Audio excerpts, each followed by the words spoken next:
welcome to this FPL Gameweek 17 team selection video with me, Holly Shand. In today's video, I'm going to be showing you my 15-man squad on unlimited transfers for FPL this week. Let's get into it. Starting off between the sticks then, and there's no place for Nick Pope. He's simply too expensive.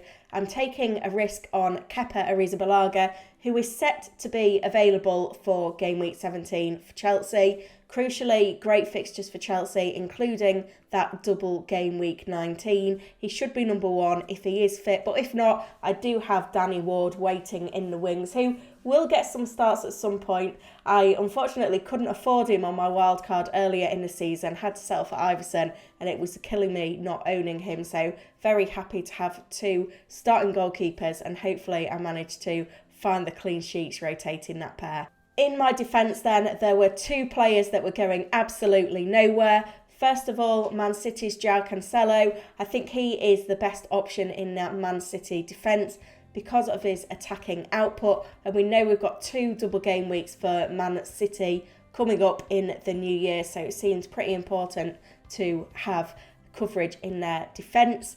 Also in there is Kieran Trippier, who's just been ridiculously consistent so far this season. He's got lucky with a few early substitutions, meaning he came off with the clean sheet points banked. He's also in there for attacking returns, mainly assists. Has got a goal. He does take the direct free kicks at Newcastle United.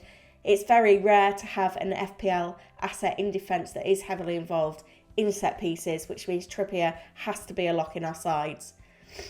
Also in the defence then, and this was a really important pick for me, is Arsenal's Gabriel. I simply haven't owned enough Arsenal assets so far this season, the top of the Premier League. It's time to rectify that. And for me, Gabriel is the best option in that Arsenal defence. He's nailed on to play 90 minutes in every game. He's the one with the most goal threat as well. He's got 2 headed goals so far this season. He got 5 last season, so there's certainly the potential for more. Arsenal have kept 7 clean sheets in this campaign.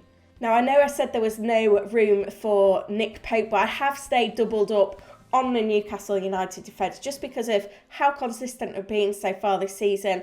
Sven Botman, 4.4 million, seems like an absolute bargain. Leicester and Leeds are the first 2 fixtures back. There's Fulham at home in there as well.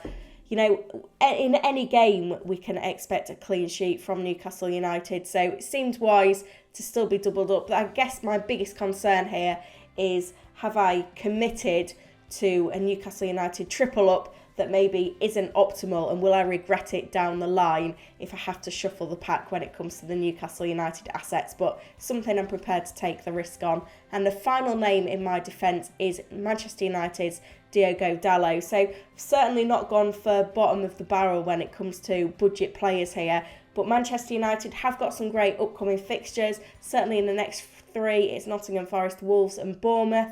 And even though Dalot's attacking threat is somewhat lacking, it's the clean sheet potential and the bonus points that come with that. I think Manchester United have kept 5 clean sheets this season, and on 4 of the occasions where they've kept a clean sheet, Dalot has taken max bonus points. What more could you want? Moving on to the midfield here then, and big decision. Do you go with 2 premiums? Do you go just with 1? Do you choose between Salah or De Bruyne? My team value is really not that great, so I've actually taken the decision to just go with 2 premiums, and it is Mo Salah who gets the nod. Liverpool have got some great fixtures. Aston Villa, Leicester, Brentford and Brighton are therefore on return. No top 6 traditional clubs in there, so I think it's a good bet. Salah has had the time off while it's been the World Cup. He's playing central for Liverpool. He's really excelled in that position before we got to the break. He's on penalties as well. So for me, I think Salah is a must-have. And because I've gone with Salah, I've compromised. And from Man City, I've gone with not with Kevin De Bruyne, but with Phil Foden. I would have liked De Bruyne in there as well, but he didn't look right at the World Cup. And I feel like that may have hindered his form. So I'm hoping that, you know, I think there's nearly 4.5 million price difference between Foden and De Bruyne, and I'm hoping that Foden can cover De Bruyne. Obviously, we've got 2 upcoming doubles for Manchester City, so it seems important to get a midfielder in, and hopefully we'll see that relationship between Foden and Haaland that we saw in the early stage of this season come back to the fore for the restart. When it comes to Arsenal attacks, there are some question marks, particularly because Gabriel Jesus is now out injured long term with a knee problem. We saw Saka go quite deep into the World Cup, quite heavily involved for England, Martinelli less involved for Brazil. Quite a big price difference between them still as well, but Saka is on penalties, and we saw when I didn't own him at the start of the season, he was doing a bit more of a defensive job, helping Ben White out behind him. That changed as the season went on, and Saka was quite clearly the best Arsenal midfielder, and the fact he's on penalties is a huge thing to consider as well. And, you know, he's so heavily involved in set pieces, Arsenal is so clinical in those dead ball situations. I just had to go with Saka. I did not want to compromise on my Arsenal players, and Saka is in. Now, when it comes to the budget players, Miguel Almiron, he was a player that I didn't own at all so far this season, and he has punished me with goal after goal. He is now in my team for the restart, completing my Newcastle treble up. I've doubled up on the defence rather than on the attack, which is a little bit scary when we look at how prolific Newcastle United's attack has been, but I do feel like teams will get wise to stopping their attack from being quite so prolific. They were scoring, 3, 4, 5 goals a game quite consistently before the break. But Almiron, he is having his breakout season, and I needed to have him on board. Now, my fifth midfielder, it's going to be very difficult to actually bench him for the next few fixtures. Crystal Palace, Southampton, then Leicester and Chelsea in the double. Andreas Pereira at Fulham, his link-up play with Mitrovic is brilliant. Mitrovic, of course, now back fit. He's on corners for Fulham. He's on penalties when Mitrovic isn't on the pitch.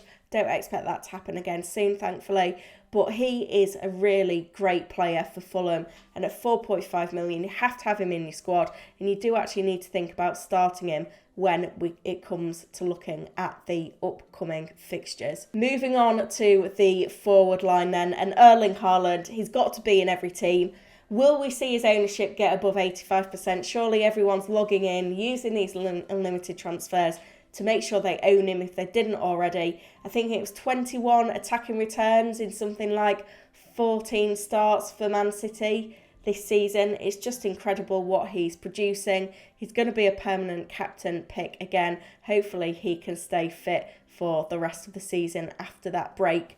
I've also gone with Fulham's Alexander Mitrovic. I was always going to double up on the Fulham attack even before the double was announced, so it's annoying that it's going to make their assets a lot more popular than it was. But for me, Mitrovic, I think he's got 9 goals in 11 or 12 games. He basically scored a goal a game in the Championship last season. He has not slowed down. He's fully fit again, and I expect him to continue to deliver consistent attacking returns for Fulham.